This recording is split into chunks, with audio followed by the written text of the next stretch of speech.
What if I told you that in a young city, barely 3 decades old, one of Russia's most ruthless serial killers was silently hunting its people?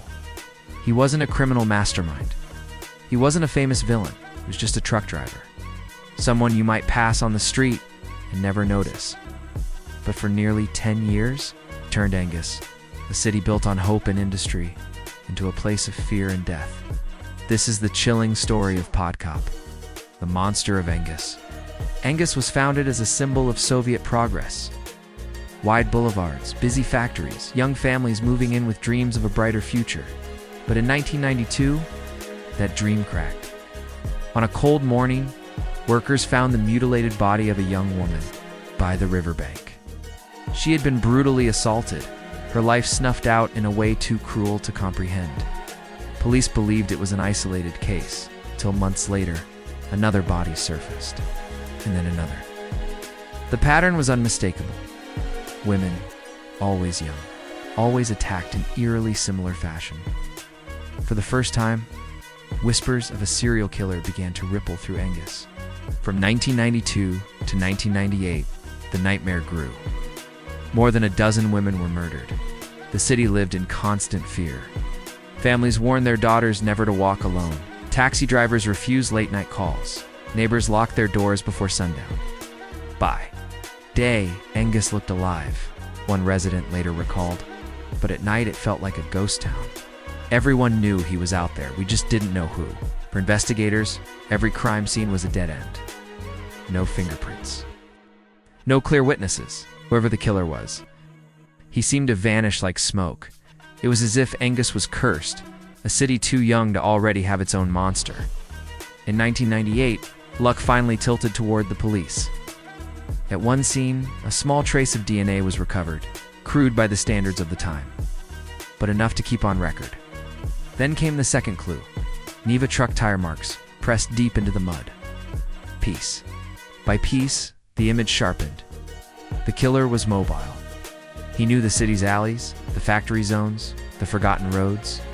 A driver, someone who could roam freely without suspicion. The suspect list narrowed, and one man's name surfaced again. And again, Potcop, a quiet truck driver, almost invisible in his community. By 2000, police set up surveillance. Potcop didn't stand out. No history of violence, no wild behavior. Just a man who drove trucks at odd hours. But detectives noticed something chilling. He circled certain neighborhoods late at night, slowing down whenever he saw women walking alone. He was hunting. One evening, he was caught following a woman through dimly lit streets. Police moved in, and after nearly a decade of terror, the monster of Engus was in handcuffs. At the station, Potcop was disturbingly calm. He showed no anger, no fear. In fact, some officers claimed he even smirked.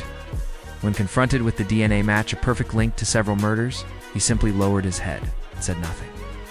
His silence was louder than any confession. In 2002, after years of dread, the trial of Potcop began. From the first day, the courthouse was packed. Families of victims clutched photos of their loved ones, their faces etched with grief. Reporters fought for seats, some holding candles, others shouting for justice. The prosecutors didn't hold back. They called him the monster of Engus, a predator who lived among ordinary people. By day, he was just a driver delivering goods. By night, he was the city's silent executioner. During the trial, the evidence was overwhelming. The DNA matches, the tire tracks, the chilling consistency of his crimes. One by one, the details were laid bare, and with every testimony, the courtroom grew heavier. Potcop himself? He sat motionless, no visible remorse, no flicker of humanity.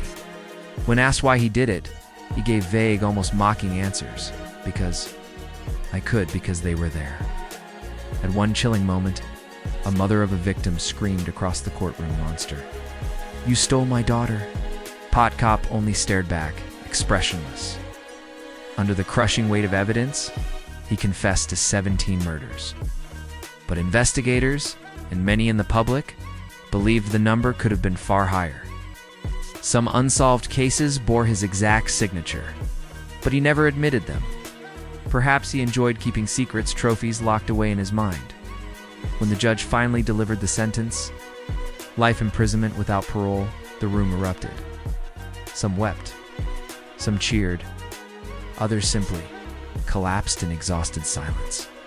For the first time in a decade, Engus felt the faint stirrings of relief. The monster had been caged. But Potcop's story didn't end in court. Behind bars, he continued to haunt the city.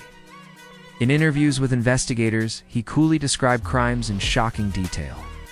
He remembered every location, every victim, every method, as if replaying a twisted highlight reel of his own life. He admitted to murders the police had never linked to him. Cases buried in dust suddenly came alive with his words. Yet chillingly, he never gave them all. It was as though he enjoyed dangling the truth, keeping investigators and families in torment. One detective later said, "Speaking with him was like staring into a void. You looked for a soul, but there was nothing, just hunger."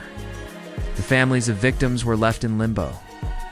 Some finally received confirmation of what happened to their daughters.